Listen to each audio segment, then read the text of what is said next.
If you are an old school X-Men fan thinking that perhaps Tom Brevoort and Marvel Comics with their X-Men from the Ashes returning to retro logos and all that stuff was perhaps going to be a sign of things to come, like things were really actually going to change, and these were going to be the X-Men that you've been wanting for several years now, it appears that you're going to be proven wrong. And all the people out there that said, yeah, this is actually still Marvel Comics, and it's still Tom Brevoort, there's no way they're actually going to change anything. Those people, the naysayers, if you will, are likely to be proven 100% correct. Me personally, they call me thinking cynical for a reason. I never had much hope for this, and as we get new details of what X-Men from the Ashes actually is, I have less hope than I did the day before. You know, just looking at the teams and the things that Tom Brevoort has said. He wants an X-Men book for everybody, which is okay if you think about X-Men, you know, in the 80s and 90s, where you had a lot of different X-Men titles, but they all had a little bit different flavor to them, as in a different genre. Like there was a different aspect of the X-Men universe that you were exploring in that one. But for the most part, everyone was pulling in the exact same direction. They wanted to make the X-Men the most awesome team-up book, the most awesome shared continuity part of the Marvel Comics universe that you could enjoy all at the same time, really invest in the entire line, and then you get badass events, you know, like the Messiah trilogy and all that kind of stuff. We don't really get that anymore, and I don't think we are ever going to get that again, because it appears Tom Brevoort is going to have 9 projects pulling in 9 different directions so that they can provide a single book to 9 different types of X-Men fans, which I think is probably the dumbest strategy in the world, because even if you like perhaps the Jed MacKay book, or maybe you like the Gail Simone book, you're likely not to like any of the other ones because they have nothing to do with what you're actually reading, and there's no cohesion to it. As I said, it's everyone going in different directions, and we're going to have a whole lot of the same problems. Yes, lesbian slash fic is back on the menu, boys. It's not over now that Leah Williams is gone. It's not over now that Vita Ayala is gone. It's not over now that Tini Howard's gone. We've got the exact same problems once again under Tom Brevoort. Longtime X-Men Betsy, Braddock, and Rachel Summers are teaming up in more ways than one for a new Marvel Comics title debuting this fall as part of the massive X-Men relaunch. The announcement came via Marvel's description of an upcoming variant cover for X-Men 35. The description reads, Rachel Summers, aka Ascani, currently playing a pivotal role in Krakoa's final battle in Rise of the Powers of 10. She will star alongside her girlfriend, Betsy Braddock, in a yet-to-be-announced X-Men title in the upcoming From the Ashes era. Great, we're going to return to stories that never worked. Tini Howard had 3 opportunities to make this idea work. Betsy Braddock as Captain Britain. Complete failure. They did the Excalibur book. The sales were worse than basically all the other books in the entire line. They did, after 2 years, reluctantly decide they needed to cancel it, immediately rebooted as Knights of X. That was supposed to be an ongoing, got canceled in 5 issues, rebooted it again as Betsy Braddock, Captain Britain, once again another ongoing series from Tini Howard, supposedly, and once again canceled in 5 issues. Shockingly, or maybe not shockingly, during the Knights of X era and the Betsy Braddock, Captain Britain era is when they decided to introduce the Betsy Braddock, Rachel Summers shipping fantasy, I guess that's been out there probably on Tumblr and other places that actual comic book fans would never go to because they have too much self-respect.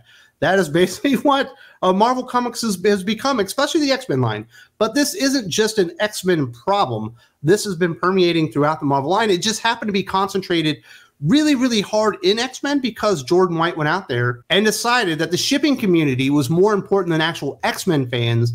And we've been getting this drivel for like 4 years now. But it's not going to stop under Tom Brevoort, as a lot of people correctly predicted. And there are bigger problems within this announcement than just a return to a storyline nobody likes, a return to these versions of the characters that nobody likes. Now Marvel Comics and Tom Brevoort cannot just go out there and hire the best X-Men writer they can get their hands on. This is a lesbian romance comic book now, so you can't hire a man.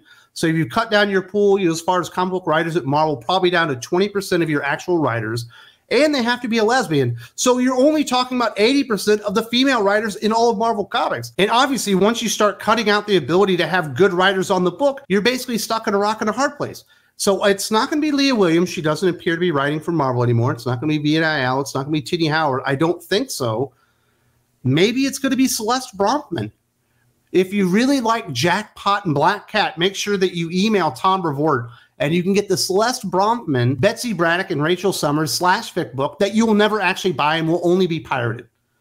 Betsy and Rachel first became romantically involved in the recent Knights of X series, and this news confirms their relationship will continue past the end of the Krakoan Era and into the incoming From the Ashes era beginning this July. While each might be better known for their various code names they've used over the years, for Betsy, it's been Psylocke or Captain Britain. For Rachel, it's been Phoenix, Ascani, Marvel Girl, or Prestige, but the quasi-announcement for a new series seems to be highlighting them more by their real names. It really does suck when you start reading things and you start remembering just how much Jordan White and the Legion of Doofuses were actually able to break just in like 4 short years during the Krakoan Era. You know, basically the Betsy Braddock character is unsalvageable at this point. Rachel Summers, perhaps you could make something out of that character. She's got a lot of history. She's done some really interesting things, but saddling her down there with a failed character that's led 3 books, all of them prematurely canceled, is not the greatest idea in the world to do with Rachel Summers or really any of these characters. People want a real change. They want to return to what X-Men comics are supposed to be: adventure, action, a little bit of soap opera drama in there. Yes, a couple of relationships here and there that pop up and add a little bit of tension to the story. But for the most part, you're supposed to be focusing on the villains. Of course, Marvel Comics don't have villains anymore because all their writers actually, I don't know, see themselves as the villains. Like, oh, this guy ain't so bad. He just wants to murder the entire world and make them worship mutants as gods. So that's not that bad of an ask. You know, I kind of like Magneto. And they like Apocalypse. They like all these villains. So, I mean, there's not really any villains left, I guess. So maybe you just can't tell superhero stories anymore when all the writers themselves have villainous type tendencies. And we know what this book is going to be about. It's not about Captain Britain and Ascani. How many times are we going to rename this fucking character going out there and doing anything? It's going to be about their relationship and how they like to validate each other. And then with another female character sees them together, they're like, oh my goodness, I've never seen a relationship that strong. They look so amazing together. Look at their outfits. They're matching. I wonder if they're going to the Hellfire Gala this year. And that's when comic book readers just close the book. They throw it over their fucking shoulder because it's not even an Uncanny X-Men book. It's not even X-Men. There's no history to it. And then the book gets canceled in 3 or 4 issues. And that's what's happening at Marvel Comics more and more. But they seem to learn nothing from their mistakes. They don't seem to have learned really anything from the failure of the Krakoan Era. Wow, they changed the logos to look more like they were in the 70s and 80s and a little bit in the 90s. Well, that was a smart move. Those were better logos. But if you actually don't make the stories more like they were in the 80s and the 90s, when people actually liked X-Men and they actually supported the books and they would come in and read the entire line, it's all for naught. You're just shooting yourself in the dick, and you're going to have to reboot the entire franchise once again in 3 or 4 years. And that is the cycle that X-Men are under at Marvel Comics under C.B. Cebulski and Jordan White and Tom Brevoort and all the other morons, the Legion of Doofuses, perhaps fronted by Dan Buckley himself.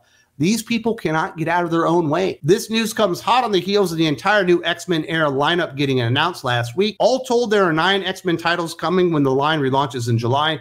Those titles include Uncanny X-Men, X-Men, Exceptional X-Men, Wolverine, NYX or Nyx, Phoenix, Storm, X-Factor, and X-Force. It could be speculated this could be the previously announced Phoenix book, first teased at a South by Southwest event earlier this month, since Rachel has used the codename Phoenix frequently. I understand how people could go there, but I imagine the Phoenix book is likely Jean Grey. I don't think they're not going to do anything with that character. I think they think she is a headliner. I mean, she's not, but she's likely going to be the star of the Phoenix book. But it gets really hard to find a place to put these two. So as I understand, within X Factor, that is going to be led by Iceman.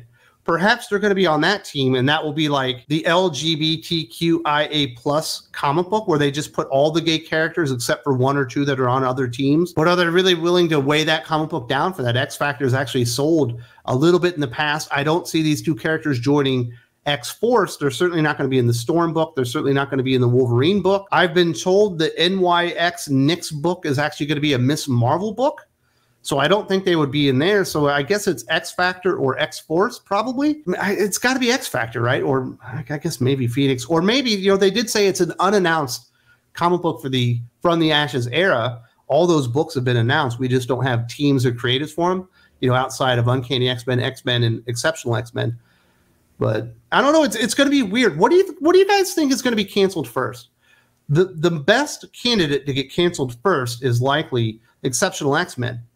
because it'll likely come out first. But I guess the better question is, what will be canceled the fastest? Because I think Exceptional X-Men doesn't see past 6 issues, but I also think that NYX, Nyx, or whatever, starring Miss Marvel, might not make it past 5. But I think that an X-Factor book led by Iceman, Bobby Drake, as well as the Scotty and Betsy, Braddock, Captain Britain, wouldn't make it past 3 or 4 issues. They've got some real stinkers on here. If a lot of the rumors that we're hearing backing up the actual information that we do have about a lot of the duds and stupid ideas that Tom Brevoort is incorporating into this reboot, where he's trying to satisfy everybody by putting out a bunch of crap that nobody wants to read. Nobody's coming in for X-Men events when none of the titles are cohesive. None of them have a through line. None of them are trying to achieve the same goal. And you know, none of these writers are going to try to achieve the same goal. I don't think anybody at Marvel Comics wants the same thing. And everyone likes to talk about, you know, diversity is a strength. Diversity can be a strength. Diversity is not a strength when you have an organization or a unit of people working together and they're all going in different directions with different motivations and different goals in mind. If you aren't all going to the same goal, if you aren't trying to achieve the same thing, working together, you will never be able to achieve it. They should be trying to achieve X-Men sales from the 90s. People like to talk a lot of crap about the 90s comic books and even X-Men for some reason, but the X-Men comic books in the 90s fucking kicked ass. There's a reason they were the best-selling line, not just of the 90s, the best-selling line of comic books in the history of fucking comic books themselves. I can guarantee you right now, even with Fall of X and Rise of the Powers of 10 and Fall of the Powers of X and all that kind of stuff going on right now, Jim Lee's X-Men #1 sold more issues on its own than the entire X-Men line did last month for Marvel Comics all put together. Guarantee it. The entire sales encompassing that one title, led by Jim Lee, obviously with the huge kickoff there, even with the problems that it did have and people leaving and all that kind of stuff, outsold Marvel's entire X-Men line combined that had several events tied into it and all that stuff. That's how awesome the 90s were. That's where everyone should be trying to get to. That should be the goal, to revitalize the industry, to revitalize Marvel Comics, to revitalize interest in X-Men and get the sales to wherever they were 35 fucking years ago. It's been that long, and they've destroyed it to this degree that no one cares. And you can see why, because every time they tell you something's going to change and it's going to get better, you know, there's absolutely no way that Marvel can change their stripes at this point. They are what they are. They're going to fumble their way all the way through the 2020s. And maybe, if they're lucky, Disney won't shut them down before they get to 2030. And maybe somebody will buy it. I don't know. Maybe they'll be parted off when Disney gets sold to Apple or whatever. And hopefully somebody that actually likes comic books, i.e., not CB Cebulski and not fucking Tom Brevoort, get put in charge, and we can actually fix this and have a cool X-Men line and actually leave it up to something that actually feels important. Because I'm reading Fall of X right now, and it's absolute garbage. If you would like more coverage of the X-Men, Marvel Comics, DC Comics, basically the entire industry at large, you can obviously come here to the YouTube channel, but there's an even better spot out there, the Thinking Critical Patreon. If you haven't checked that out, way more coverage, way more in depth, and a lot more time to do it because we do it in podcast form. Not a whole lot of editing in there, just awesome conversations with awesome people, including Doc, Aaron Sparrow, Jim from Weird Science, 32 Flavors, and Nick Weiser. If you haven't checked that out, there's a link in the video description, and you are missing out on something special.